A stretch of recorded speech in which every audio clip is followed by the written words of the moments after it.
ইসলামী আন্দোলন ঐক্য থেকে বের হয়ে গেল কেন? এই একটা বাক্য বলি, শুধু একটা বাক্য, আপনারা ভালো লাগলে রাখেন, না লাগলে ফেলে দিয়েন।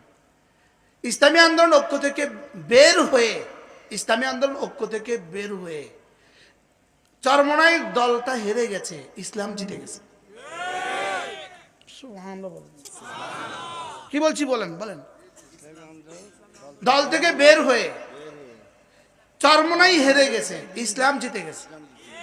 সুবহানাল্লাহ কোন কি কইছি কোন? দল থেকে বের হয়ে ইসলাম জিতে গেছে। সুবহানাল্লাহ বলেন। তো আমি আর আপনি হারলেই কি, আর আমি হারলেই কি, ইসলাম জিতে গেছে। সুবহানাল্লাহ বলেন। বল কি জিতে গেছে বলেন? ইসলাম। এক বিখ্যাত বুজুর্গ ছিলেন, দারুল দেওবন্দের কাছেই তার মাকবারা, আমাদের যাওয়ার সৌভাগ্য হয়েছে। হযরত মাওলানা মিয়া হাফেজ আসগর হাসান, আসগর হুসাইন, হযরত হাকিমুল উম্মতের খলিফা ছিলেন। একবার হিন্দুদের মধ্যে একটা দাঙ্গা হয়েছে, একটা জমিন সংক্রান্ত দাঙ্গা, হিন্দু মুসলিম দাঙ্গা, জমিন সংক্রান্ত। মুসলমানদের দাবি হলো এই জমিনটা মসজিদের, হিন্দুদের দাবি হলো এই জমিনটা হলো মন্দিরের। এই দাঙ্গা ঝগড়া গেছে আদালত পর্যন্ত। আদালতে যাওয়ার পরে আদালতের জজ সাহেব বললেন, একটা প্রস্তাব করি আমি, যদি মিয়া আসগর হুসাইন যদি এই আদালতে আসে, উনি যদি মুসলমানদের পক্ষে দাবি করে, আমি দিয়ে দেব। মুসলমানরা তো খুশি খুশি বাগ বাগ হয়ে গেছে। মিয়া আসগর হুসাইনের কাছে গেলেন, হযরত জি, এই মাজারা, এই ঘটনা, এই জমি যদি আপনি বলেন আমাদের মুসলমানদের, জজ এটাকে দিয়ে দিবে।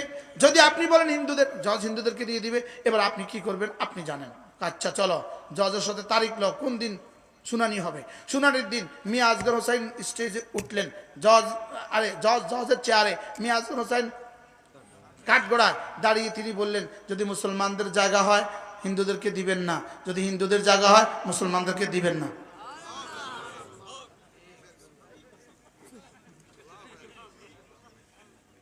বাহ বাহ,